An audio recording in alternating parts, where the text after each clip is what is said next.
मैं हूं प्रशस्ति तिवारी। एपेक्स न्यूज इंडिया में आपका स्वागत है। रुक करेंगे कुछ खास खबरों की ओर, लेकिन उससे पहले नजर डालेंगे हेडलाइंस पर।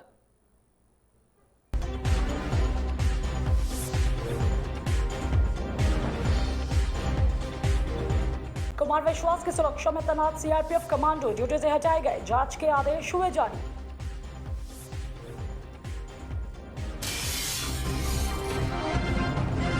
प्रदूषण पर सुनवाई के बीच सुप्रीम कोर्ट की टिप्पणी, हम विशेषज्ञ नहीं हैं लेकिन समाधान चाहते। तेलंगाना बीजेपी ने जारी की उम्मीदवारों की 5वीं लिस्ट, 14 कैंडिडेट्स के नाम हुए शामिल।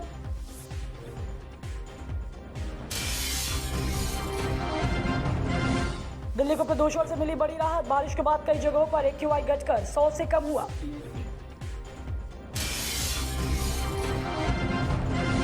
मोसाद CIA के चीफ ने की कतर के PM से मुलाकात, बंदूकों के मुद्दे पर हुई चर्चा।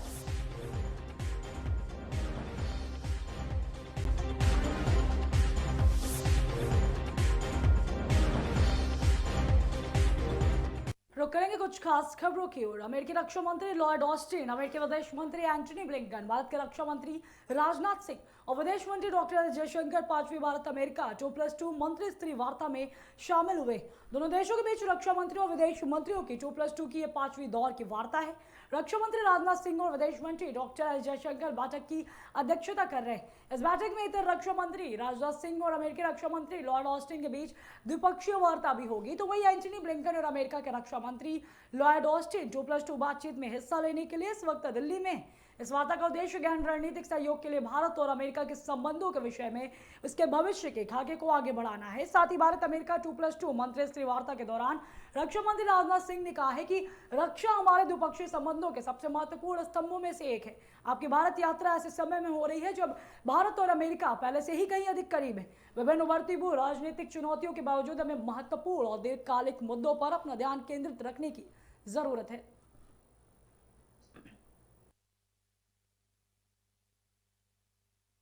संसद में पैसे लेकर सवाल पूछने के मामले की जांच कर रही एथिक्स कमेटी लोकसभा अध्यक्ष ओम बिरला की अपनी रिपोर्ट सौंपेगी। इसके बाद यह रिपोर्ट 4 दिसंबर को शुरू हो रहे संसद के विंटर सेशन में लोकसभा में पेश की जाएगी। बता दें कि इसमें महुआ के निष्कासन की सिफारिश को लेकर वोटिंग हो सकती है। बीजेपी सांसद विनोद कुमार सोनकर की अध्यक्षता में कमेटी ने बैठक की और 479 पन्नों के रिपोर्ट को स्वीकार कर लिया। कमेटी ने किसी सांसद के खिलाफ की गई यह पहली कार्रवाई है। सोनकर के मुताबिक महुआ को 6-4 के बहुमत से ID लॉगिन ID और पासवर्ड दूसरों के साथ साझा करने के अनैतिक कार्रवाई का दोषी पाया गया। कमेटी के 10 में से 6 मेंबर्स ने महुआ को लोकसभा से निष्कासित करने के पक्ष में वोट दिया था, 4 मेंबर्स ने विपक्ष में वोट डाला था। कमेटी के जिन 4 सदस्यों ने महुआ के निष्कासन का विरोध किया था, उन्होंने रिपोर्ट को पूर्वाग्रह से ग्रस्त और गलत बताया है। उन्होंने कहा था कि दर्शन ईरा नदानी को पैनल के सामने पेश होने का मौका नहीं दिया गया। दर्शन सिर्फ हलफनामा ही दाखिल कर पाए हैं।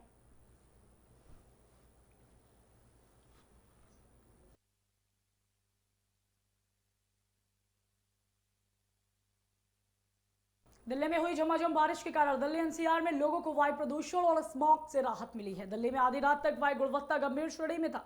इस दौरान आनंद विहार में 462, आर के पुरम में 461, पंजाबी बाग में 460 और ITO में 464 AQI दर्ज किया गया था। तो वही दिल्ली NCR में हुई बारिश के कारण अब वायु प्रदूषण में काफी गिरावट आ चुकी है।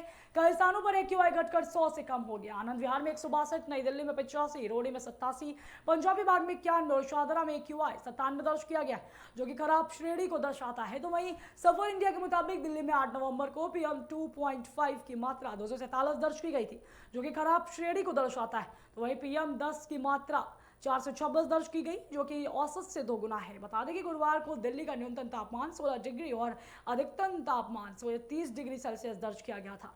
तो वही जानकारी के मुताबिक बुधवार की दोपहर और शाम के बाद से ही हवा की दिशा बदलने के लिए कारण प्रदूषण का स्तर बढ़ गया है।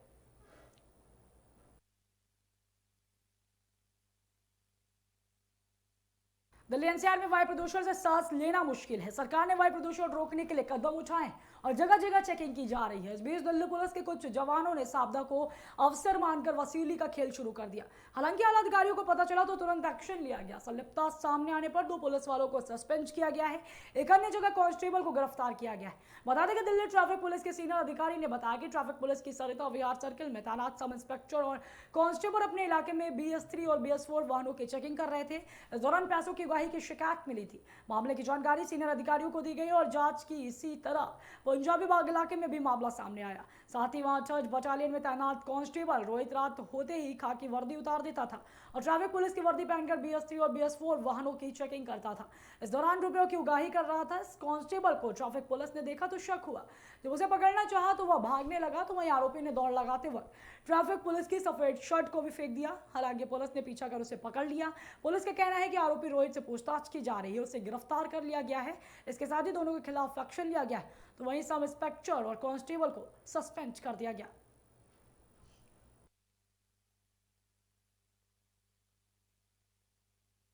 जाते हिंसा से जूझ रहे मणिपुर में गोलियों से छलनी 2 शव बरामद हुए। मृतकों में एक महिला का शव भी शामिल है। बता दें कि शव इम्फाल के पूर्वी और पश्चिमी इलाकों में मिले हैं। मृतकों को हाथ बांधकर गोली मारी गई। फिलहाल पुलिस जांच में जुटी है और शवों का पोस्टमार्टम के लिए भेज दिया गया है। पुलिस ने बताया कि जिस व्यक्ति का शव मिला है उसकी उम्र लगभग 40 साल है और उसके हाथों और आंखों पर पट्टी बंधी और उसके सिर में गोली मारी गई। व्यक्ति का शव मंगलवार रात को इम्फाल पूर्व के तेरंगपोकपी इलाके में मिला है। शव को पोस्टमार्टम के लिए regional institute of medical science भेजा गया है। स्थानीय लोगों ने पहले शव को देखा और फिर पुलिस को इसकी सूचना दी। जिस महिला का शव मिला है माना जा रहा है कि वह उन 4 लोगों में से एक है जिन्हें हाल ही में इम्फाल पश्चिम के कांगचौप इलाके से अज्ञात बंदूकधारियों ने अगवा किया था।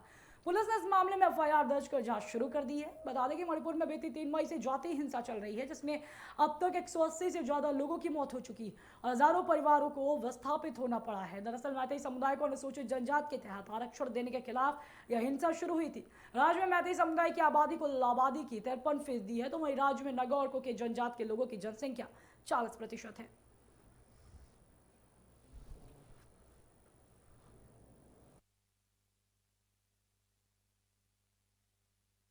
कवि कुमार विश्वास की VIP सुरक्षा में तैनात CRPF जवानों की मुश्किलें बढ़ गई।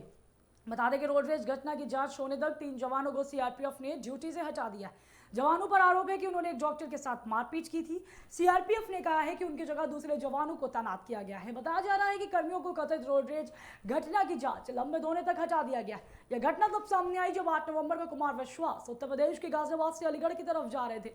CRPF महानिदेशक एसएल था और सिंह द्वारा घटना की समीक्षा के बाद कोर्ट ऑफ इंक्वायरी का आदेश दिया गया। उन्होंने कहा कि प्रथम दृष्टया यह पाया गया कि कमांडो के द्वारा मानक संचालन प्रक्रियाओं का पालन नहीं किया गया। हालांकि सूत्रों ने कहा कि घटना की पूरा तथ्य जांच पूरी होने के बाद स्थापित किए जाएंगे। तो वहीं CRPF ने घटना के बारे में रिकॉर्ड किए गए कुछ मोबाइल वीडियो और कथित पीड़ित और इसमें शामिल सुरक्षा कर्मियों के द्वारा दिए गए शुरुआती बयानों के आधार पर एक प्रारंभिक रिपोर्ट तैयार की है।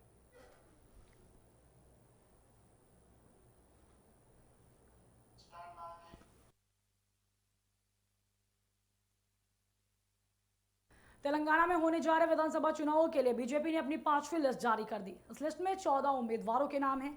बीजेपी ने सिकंदराबाद छावनी से श्री गणेश नारायण को उतारा है, तो वहीं महेंद्र को चंद्रनारायण गुट्टा से टिकट दिया गया है। इससे पहले बीजेपी को तीसरी लिस्ट में 35 उम्मीदवारों के नाम शामिल थे। उस लिस्ट में मेरठ से बीजेपी ने पंजा विजय कुमार के उम्मीदवारों का ऐलान किया था। आगामी तेलंगाना विधानसभा चुनाव के मद्देनजर भाजपा ने अपने प्रत्याशियों की 5वीं सूची जारी कर दी है। साथ ही भाजपा ने अपनी 5वीं लिस्ट में 14 उम्मीदवारों का ऐलान किया है। बता दें कि इस नई सूची के साथ भाजपा ने अब तक कुल 114 उम्मीदवारों की घोषणा कर दी है। इससे पहले भाजपा ने 12 उम्मीदवारों के नाम की सूची जारी की थी, जिसमें चलमाला कृष्णा रेड्डी, नगराकांति मोगलैया और अजमीरा प्रहलाद नाइक दुर्गम, अशोक वी सुभाष रेड्डी, तुला उमा समेत अन्य प्रत्याशियों के नाम शामिल हैं।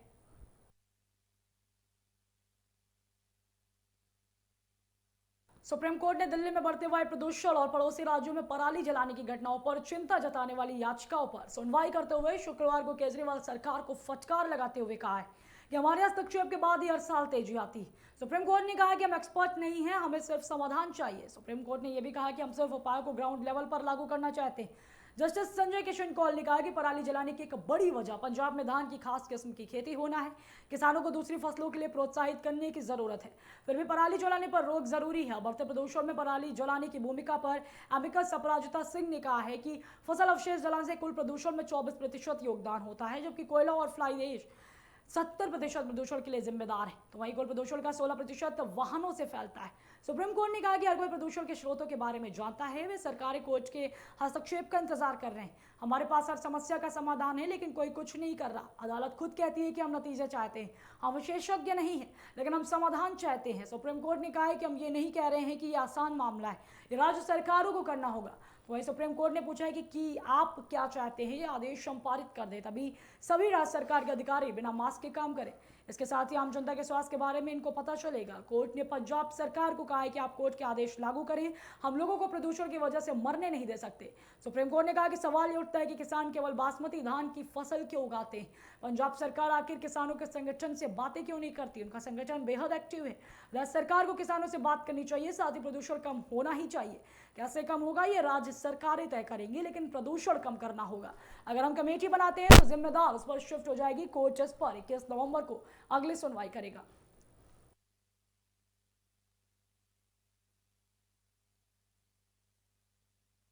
धर्मनगरी अयोध्या में नवनिर्मित श्री राम जन्मभूमि मंदिर में श्री रामलला विग्रह के प्राण प्रतिष्ठा समारोह में मुख्यमंत्री योगी आदित्यनाथ उपस्थित होंगे।